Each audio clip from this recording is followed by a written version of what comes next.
Louis Calhoun, 1904. But you know how much they got away with? $16.23. They had stopped the wrong train.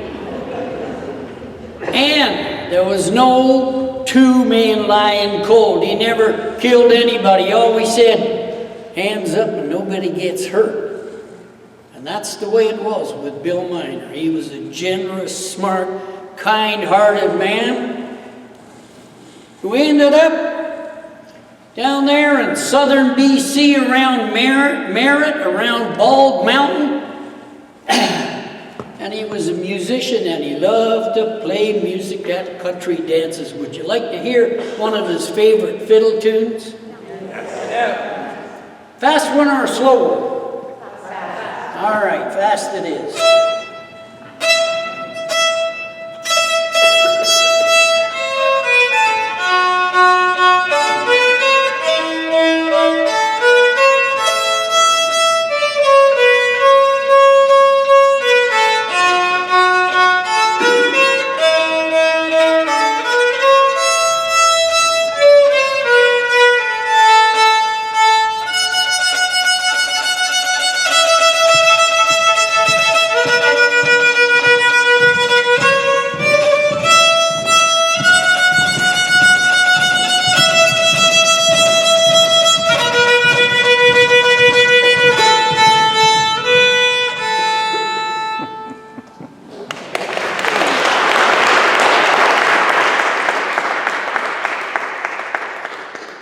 Song, it's called Creole Belle, and I know there are lots of other versions, but my Creole Belle, I loved her well, etc., etc.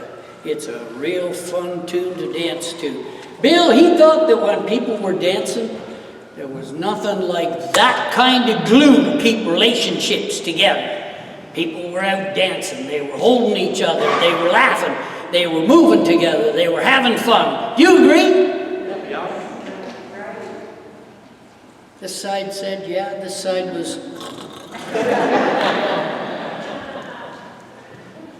Were you catching a few Z's over here? Oh, I bet you were. That's all right. I do that sometimes. Now listen, we were all well rehearsed with this show called Hands Up, and we were ready to get on the road with the horses and all. Holy smokes, I haven't even told you anything about the horses.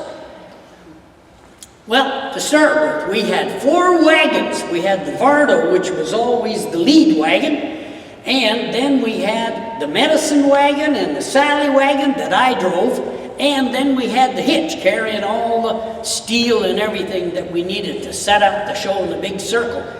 And then we had 4 teams of matching beautiful, gentle, giant Clydesdales pulling those big wagons down the road. And then we had 6 saddle horses for controlling the traffic, because us, crazy us, where were we going in the middle of summer? Right down 97 highway that was right down the Okanagan Valley with all those impatient tourists. Rocks for brains. Holy smokes. Anyway, there we go. Anyway, we had this problem. Here we were down the low down to the lake level, and we had to get back up like 6 switchbacks up to the main road, and we had wagons and horses. Couldn't be done, so we had a meeting. Well, in that meeting, it turned out that we decided we were going to ride the horses north along the shoreline up the head of the Lake Indian Reserve. We get the trucks to pull the wagons all the way up to the reserve, and then we'd hitch up there and start our tour. Not a bad idea, right? Right. Very good. They're still with me. So that's what we did. The next morning we had a real good breakfast. We fed those horses real good. We curried them down and put harness on them, and away we went through the bush. Through the bush! Are you nuts? We were a little. Anyway, after about an hour of going through fairly heavy bush, we came out into this beautiful, big, wild, open pasture. pasture. And right there, feeding in the pasture, was a herd of about 60 mule deer. Those mule deer, they stopped feeding and their heads all came up and their eyes got big. And you could just see them thinking, what the heck is this? We often thought that about ourselves. And then they must have figured out they're just a bunch of four-leggeds like us. No need to worry. So they relaxed, they put their heads back down, they started eating that beautiful green grass again. And we were amazed. And we rode quietly and silently through that herd, 60 mule deer, until we got well to the other side. And then we couldn't believe the experience that we had just had. And we were talking about that so often that the kids in the caravan, they were talking about it like they had experienced it themselves all summer long. Holy smokes.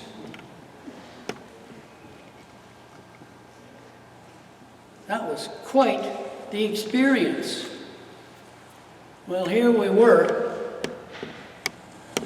already down the Okanagan Valley. We had done shows in Armstrong and Vernon and Kelowna and Naramata and Summerland and Penticton and Oliver and Osoyoos. And from Osoyoos we, of course, climbed up over the Cascade Mountains to Karamayas. And from Karamayas we went on to Penticton and not Penticton, Princeton, and to Merritt. And by the time we got to Merritt, we were all of us so exhausted.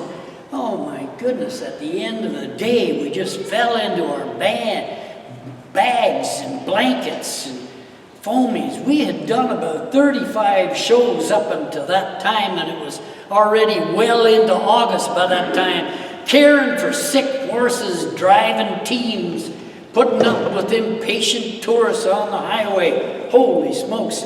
So we headed up into the Ptarmigan Hills. We knew we needed a rest, and we didn't have to get to Kamloops for a couple of days to start our row of shows down there. And the Ptarmigan Hills are just this beautiful low-lying range of mountains, and at that time there were no main roads through it, just all gravel and dirt. We found this beautiful location and we set up and we made this big fire. And the kids had roped off the area so we could turn the horses loose and let them graze amongst all of the wagons and everything going on. Well, it had been the first time that we felt like making music in a long time. So we did. And about an hour into the music, all of the dogs stood up and growled as if one, and we looked behind us and there was a rider on a beautiful Tennessee Walker horse, and on the ground beside the horse was an Australian sheepdog. And I said, come on down and join the fire, we can probably find some food for you. The rider got down and loosened the saddle cinch and dropped the reins on the ground. And that horse just stood there like a well-trained horse oughta. He came over and sat down on the log right next to me and took off his hat. Wasn't a he at all, it was a she. Beautiful brown hair came tumbling out of that hat.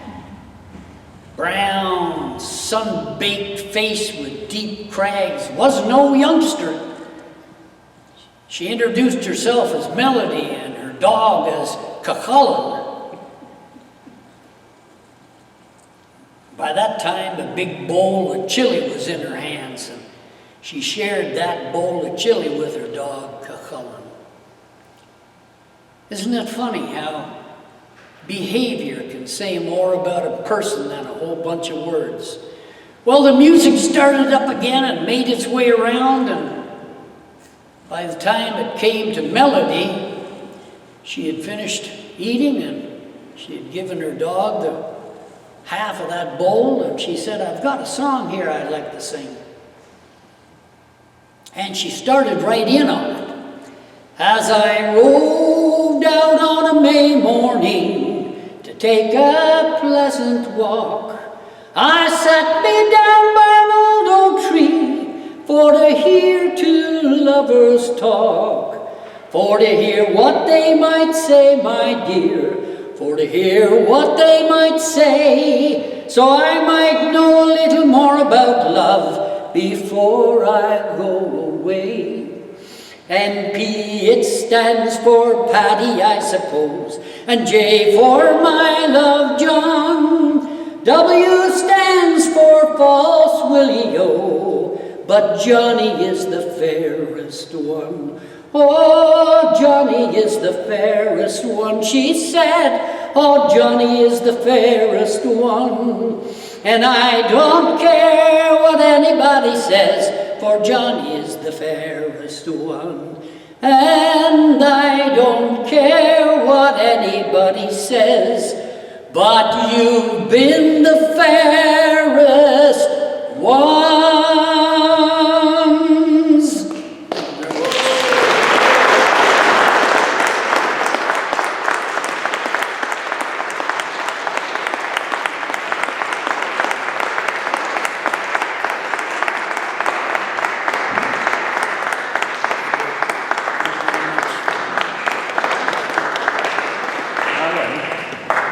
You misread this crowd here today. There's no desert around Smith Falls, like you and I know that. We've got a few CDs up front there. If you want to make an offer, they'll probably take your money gratefully. Thank you very much, everybody.